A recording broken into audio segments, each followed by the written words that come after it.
In what way does your media product use, develop, or challenge forms and conventions of real media products? Our media product uses many forms and conventions of real media products. This was done so that our short film, magazine, and poster all appear as realistic and mainstream as possible. However, we also develop and challenge certain forms and conventions of real media products in order to stamp our own ideas on our short film, magazine, and poster. In terms of our short film, we had to decide what the theme and purpose of it would be so that we could agree on a target audience and decide whether we wanted our film to be educational or experimental. We decided to make our short film for experimental purposes in order to play with different areas of cinematography, sound, and editing, whilst promoting ourselves as directors. British short films will generally utilise contemporary issues within the UK and focus on themes such as unemployment, war, multiculturalism, gun or knife crime, youth deviance, and many more as a means of tackling the harsh realities that many people face within the UK.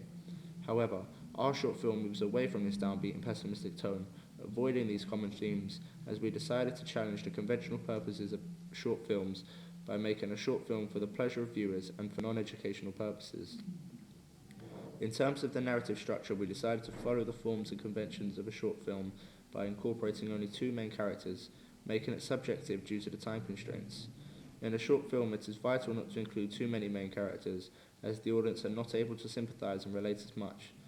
By following this convention of a short film, the audience are able to empathise with the character of Adam much more than had there been 3 or 4 main characters. We used a combination of narratives in our short film. Firstly, we used the traditional linear narrative to show that a certain amount of time has passed, keeping within time constraints. We have also incorporated the use of a circular narrative, a popular technique in short films, as by returning to the beginning of the film, the audience can see how the situation of Adam has changed dramatically. Furthermore, our short film also includes a restrictive narrative, as we wanted the audience to find out what happens at the same time as the characters. We used a variety of different camera shots, movements, and angles to portray a scene in a number of different perspectives, demonstrating the creativity and experimentation of the film. Advanced shots and movements such as bird's eye views or a sweeping crane shot were unavailable to us, as we were restricted in terms of equipment, using only DV handheld cameras. We incorporated a number of local and simple day-to-day locations for 2 reasons. 1, because of a low budget, and 2, because we wanted our film to appear as realistic and relatable to the audience as possible. An extravagant Hollywood studio takes away from the realism of a film, therefore our use of everyday locations and the DV handheld camera makes the appeal of the film appear all the more realistic. We preferred the use of high-key lighting for realism and to create overexposure. The use of high-key lighting suits the theme of our film, as had we used a lot of low-key lighting, it would have made the film appear dark and eerie. We followed the conventions of a real short film in terms of sound, as we incorporated minimum dialogue and focused more on the score to drive the narrative. By doing this, we are reliant on the score to tell the story, which we feel we do very well, as the theme of contrast is clear. We did not feel the need for a voiceover, challenging a common convention of short films. Our editing follows continuity and is generally used throughout the film. We used a lot of cross-cutting to show a link between the 2 characters and the contrast between their storylines. Simple editing is generally used in low-budget films, as the equipment is not available for glossy editing. Therefore, we stuck to the themes and conventions as we found it suited our film and purpose. It also makes the storyline more understanding and effective.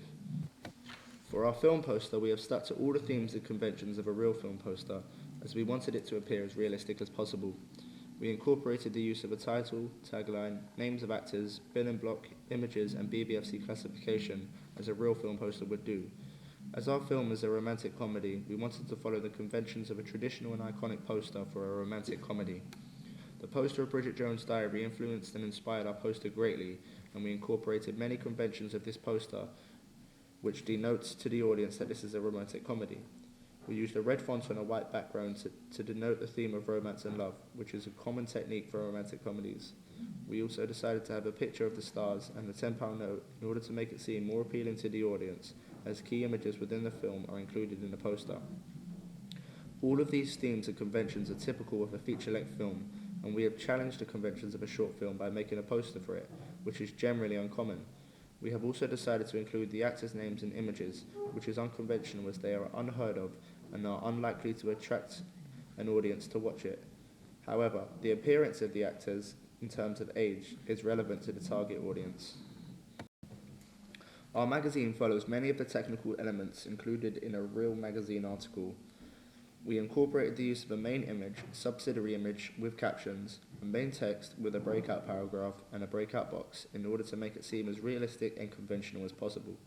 We also incorporated the use of a bold sans serif font for our headline and serif font in our main text, once again following the conventions of a typical magazine article.